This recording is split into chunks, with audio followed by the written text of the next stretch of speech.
You see that this is about life insurance. Don't move past this video because none of it has anything to do with shuffling off this mortal coil.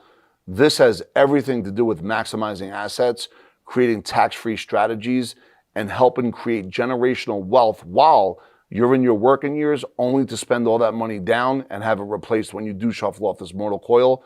More to come. Stay with the video. You'll enjoy it and you'll walk away with more education than you had before you came in.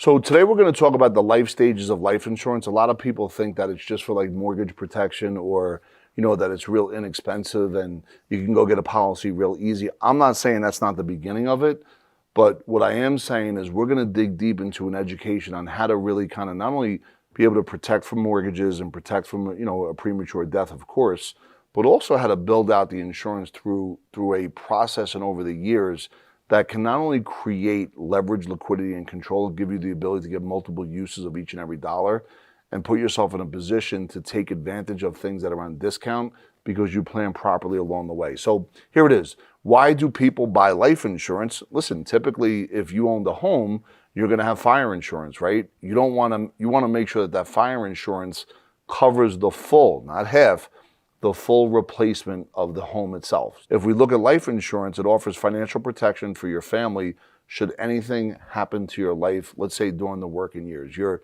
a husband and you make 200, 300 grand a year, you have 3 kids.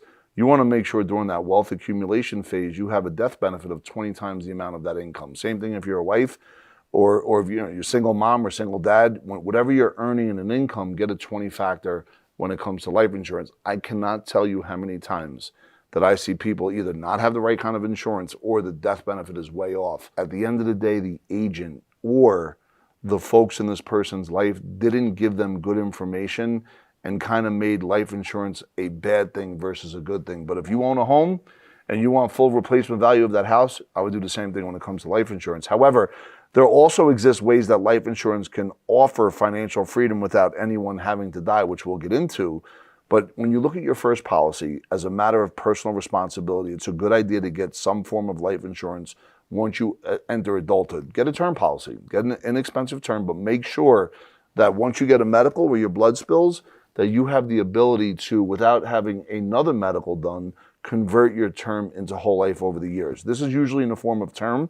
The initial kind of insurance you should get, my first policy of the 14 that I own, was a term policy, and it's very affordable, and it's based, you can pay it on a monthly basis, like all insurance, quarterly or annually, but sometimes this is $100, $200, $300 a month if it's the right level, and if you're looking for just a death benefit of $100 or $200, $300,000, it's very, very inexpensive. But as you begin to climb the scale of economic financial freedom, and as you begin, your kids get older, your business gets stronger, because now if you're a business owner, well, wait a minute, my business also needs to be replaced, not just my life's value to my wife and my kids. So as you move up in the world, once you have a steady income of around, and it could be any number for you, I don't know if it's going to be 200 grand, 500 grand, or $1 million, but as you begin to move up, you're able to set money aside for saving and investing. It's time to really convert that term into whole life, or just go in and buy a whole life policy. Cash value policies offer competitive interest rates, tax benefits, and potential for leverage, meaning as you're building up the cash value in these policies, you can leverage them and use that money for other investment opportunities. I wouldn't suggest to do it if you're going to go on a European vacation. But listen, if you're a smart business person and somebody has a company that you want to be a part of, where you're either going to come in and consult for equity, that's one thing, that doesn't cost you any money. You begin to train their sales team and get a piece of the profits. Or if you want to do debt for equity, where you're going to give a loan out for a business, and then all of a sudden, your money inside your policy could be earning a rate of return while you leverage it out to this business. You could do it when you finance your own debt, whether it's your cars, even real estate if the policies get big enough. But leveraging your policy with cash value life insurance transforms into growth-oriented financial asset. Meaning, if I had a brokerage account, right, and it was diversified, I'm talking ETFs that were global, ETFs that were intentional or international, I should say, ETFs that were small cap, mid cap, large cap, all the different value and all the different growth stocks, I can only leverage 50, maybe 60% of that. If I had a bond portfolio, I could only leverage maybe 50, 60, maybe 65%. However, your cash value could be leveraged dollar for dollar. In other words, if you have $100,000 in cash value, the insurance company may allow you to leverage up to 95% of it, but that money is so powerful, and if you want to know why, just go look at Tier 1 capital at the banks, because that's where all their main money is in these bank-owned life insurance policies because of the way they leverage it. Policy loans offer tax-free cash quickly with flexibility payment terms coming back in, and you could use them like your own personal bank. You may hear people on YouTube talk about become your own bank. What they're really saying is if you overfund, well, we overfund policies, but some people don't. But if you overfund the policy, you can leverage that out right away. Example, let's say your premium's $4,000 a month. We call that baseline savings. And let's say you want to dump $200,000 in. You make your first premium payment of $4,000. You do an unscheduled dump it of $200,000. You need the right company. You could borrow 180 of that 200 within 21 days and go put that into a rental piece of real estate where your renter is going to pay that back, and really be able to create that multiple rate of return between two asset classes. And by the way, your cash value insurance is not exposed to the stock market going up or down or real estate going up and down. There is interest rate exposure. However, the lagging of that is really kind of neutralized with the dividend portion of these policies with these mutual life insurance companies. But how do policy loans work? Here's a quick couple of examples. You could do it to start a business. I just talked about that. You could do it to finance your own debt. You could do it to buy real estate.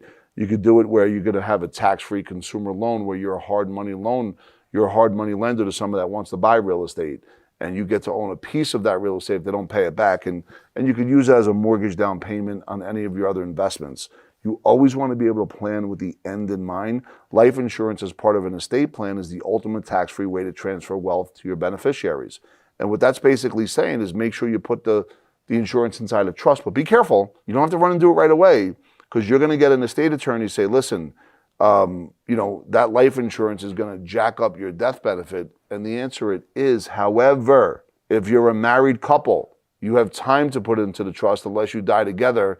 Statistically, that's like almost impossible, because when you have the unlimited marital deduction in your favor, whoever the surviving spouse is gets everything tax-free, and it's only the death of the second spouse. Once that happens, the estate taxes kick in. Now, if you're divorced already, you might want to put it into a trust, but don't just go put it into a trust because somebody said so that has a CFP license next to them, because at the end of the day, the unlimited marital deduction can be in your favor if, in fact, you're leveraging your policy for other business opportunities. And yes, there is language inside these trusts, health, education, maintenance, and support, that would allow you to do this, but not to the tune if it was just an individually owned policy.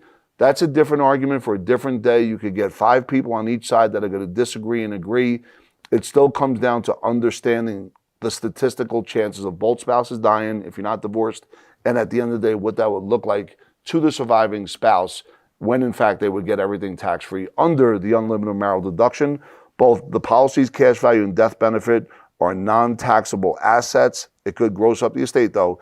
They can even be rolled into a separate trust to avoid these estate taxes. Absolutely. But once again, I wouldn't do it just right away, just because some attorney said so or some CFP said so, because they have their playbook, but that doesn't mean it's the right playbook if you're an entrepreneur. If you're conservative, the answer is yes. Anyway, you want to plan the future, but live in the present. What I mean by that, look, man, at the end of the day, if you are constantly in the space of leverage, liquidity, and control, asset diversification, entrepreneur, where there's opportunities all over the place. And entrepreneurs never try and say, okay, I'm going to do this next or that next. When things come to them, they begin to process the information and see, in fact, where that could fit for them to make some good monetary decisions and then put money back into their pockets where it belongs, and also give people jobs and create an economic environment that's good for all the people that are tied with them, typically. Not all of them, but typically. Anyway, if you want to learn more about this, go ahead and click the link below. One of the team members here at Epic will take you through everything I just said. They'll talk to your estate attorney, they'll talk to your CFPs, they'll talk to your trust officers and your fiduciaries. It's important to understand what questions to ask and also how to put all these plans in place. And thanks for checking us out. Once again, don't forget to click the link below.